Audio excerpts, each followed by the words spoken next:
This is Pastor Elisha Lawson, all the way from Heidelberg, Germany. And I want to welcome you to Faith Made Simple. Welcome to another episode of Faith Made Simple. Here is Pastor Elisha Lawson with today's teaching. Well, I'm so excited about this teaching.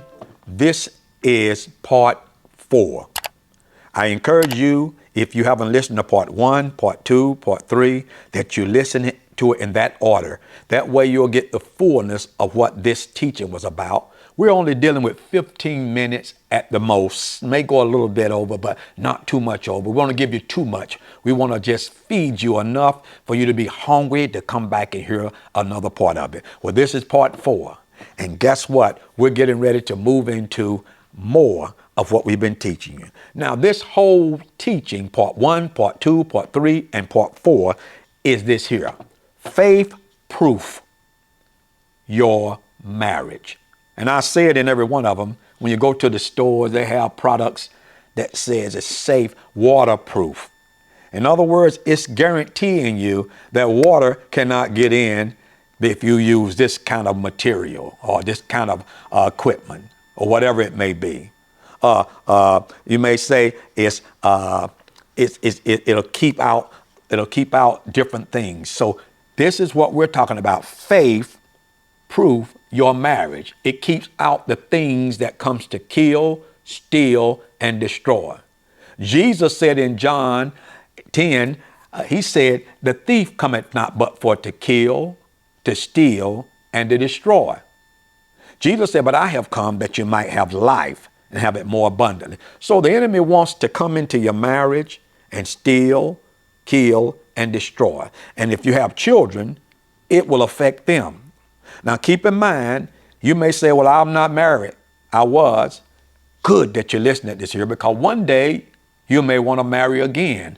But this second time, or whatever time, it's going to work. You might say, Pastor Lawson,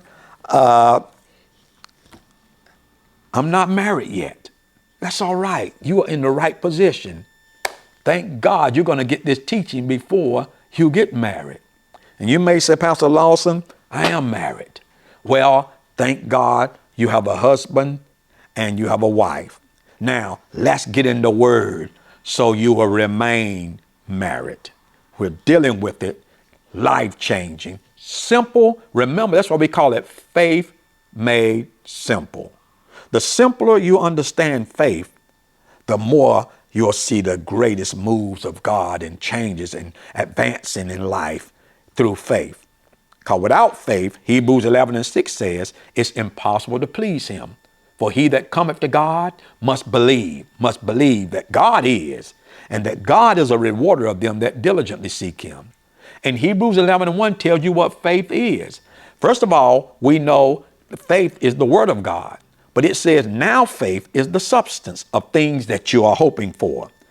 It is the evidence of things not seen. Faith is what you want. It is substance. It is the proof. It is the evidence. What is faith? We went over the scripture, and I'm just going over it fast so you can look at it later on. Romans 10:17 says, so then faith comes by hearing. How does faith come? By hearing. You got to have an ear to hear, and hearing by the what? The word of God. So what did that scripture just tell me? The word of God is faith. It doesn't have faith. It is faith. Remember that. And faith is the word of God. It's like water and wet. Water doesn't have wet. Water is wet. Faith is the word of God, and the word of God is faith. So when you speak the word, you're speaking faith. When you're hearing faith, you're hearing the word.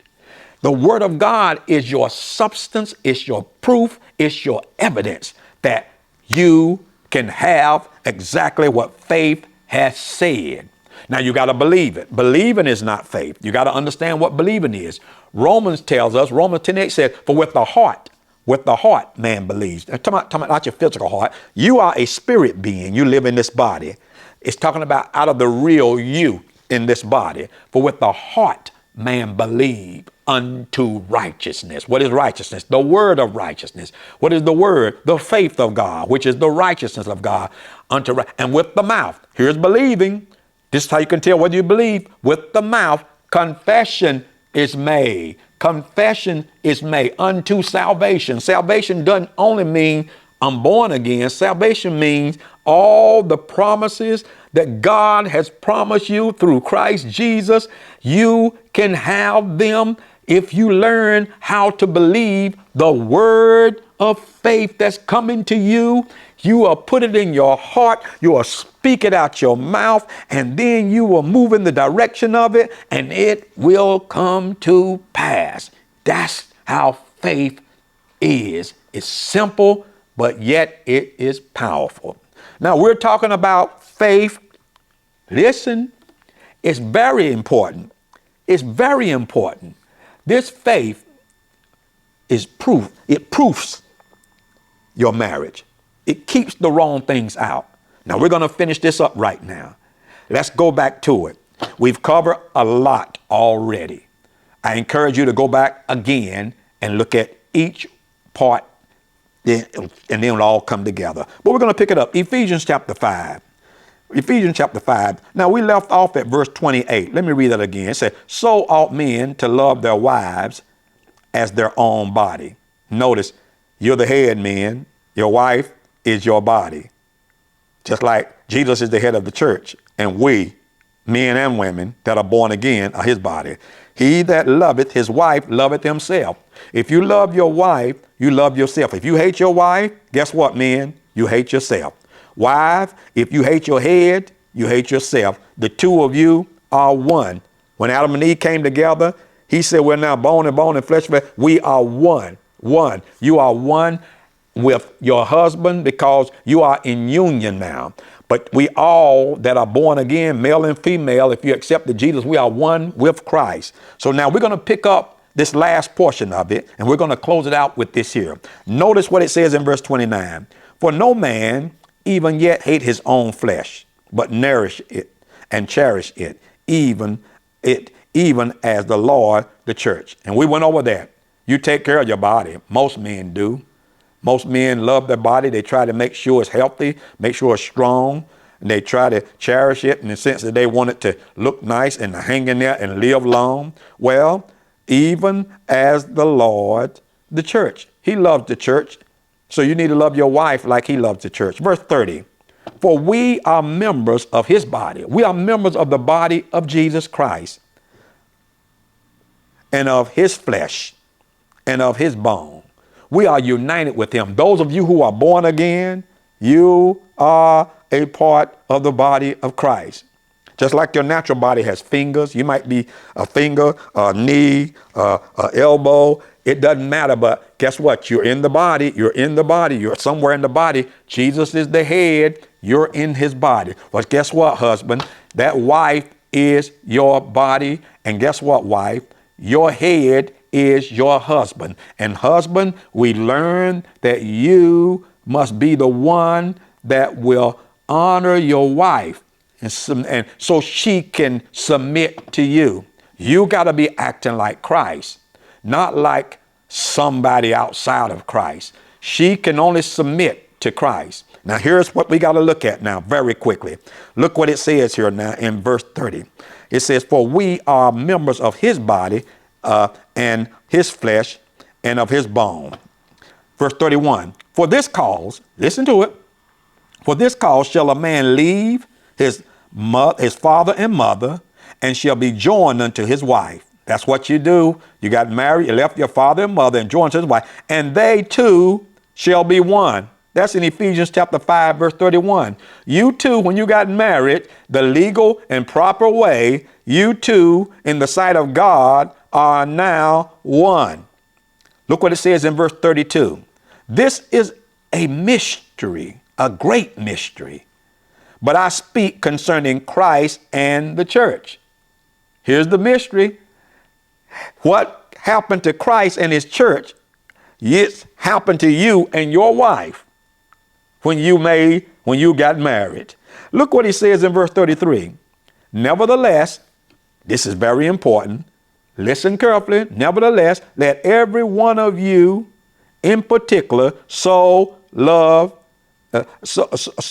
his wife. Men, so love your wife, even as himself. Love your wife like you love your body, like you love yourself. And the wife, notice what it says, see that she reverence her husband. Now here's the revelation. When when your wife loves you, husband, guess what you call it? Now she's saying, I love you. She's operating in love towards you in her actions and in her talking. But when it get to us men, guess what we call love? Reverence. My wife respect me. My wife respect me. We say, my wife respect me. When she speak those kind words to you and do those kind things to you and talk to you like you are the head of, because you're acting like Christ, you call that, my wife respects me. She reverence me. That's what that reverence means. She respect me. But guess what? When you speak reverence back to her, because that's how we speak, we speak reverence back to her. When it get back to her, guess what she call it? Love. She said, oh, my husband loves me. But you just respect her because she's being a good wife, and you call it, hey, I respect my wife. You're saying love, but you're really saying I respect her. But when that respect gets back to her, she receives it as love.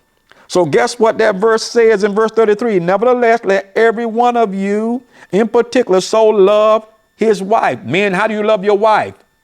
By your respect. By bringing it back to her in your respect. But when it get back to her, she considers it love. She considers it love. You go and do something wonderful for her. Man, I want to do something wonderful for my wife because, man, I respect her. She's been a hard worker. She's taking care of the children. She's been a good wife to me. I'm going to go do something. And you doing it because you respect her because of what she done. But when you do it towards her, guess what she receive it as? My husband loves me. Wow. And then husbands or then wives, when you say, I love my husband, and you can submit yourself because he's acting like Christ, guess what? When you send it back to him, you're saying, I love my husband. Oh, he's a great man. But when it get to him, guess what he's going to say? My wife respects me. My wife reverence me. So, it works both ways. Man's respect is your love. And your love is man's respect, your husband's respect. Do you understand that? And then you know the right from wrong. You treat your wife like Christ treats the church. That means you got to open the Bible up and find out how Christ treats his church. One thing he never does is beat his wife. Amen. One thing he never does is make her feel like she's less than. And wives, it's the same thing with you. You don't beat on your body, your husband, or speak the wrong things. Both of you are one. You cannot hurt one without hurting the other. You hear what I just said?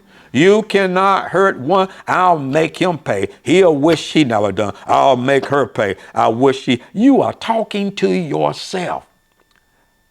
Say no. I understand the revelation now from the word of God. Faith has come to me.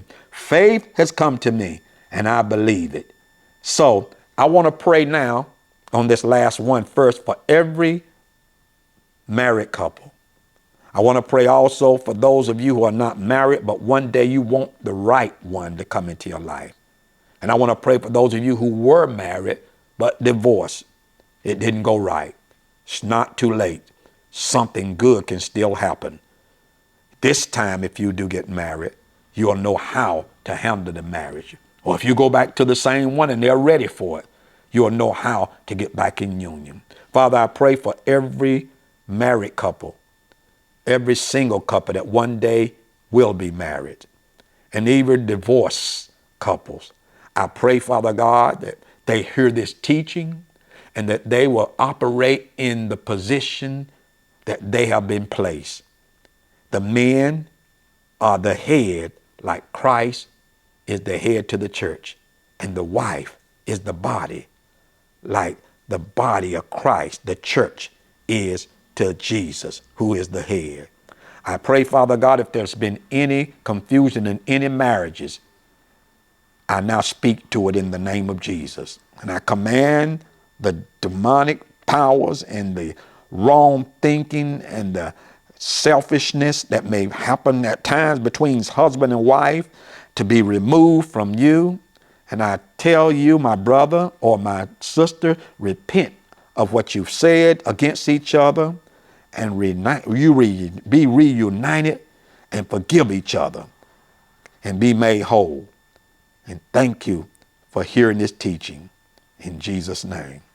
Now, I want to say this here. If you're not born again right now, just say, Jesus, I accept you as my Lord and my Savior.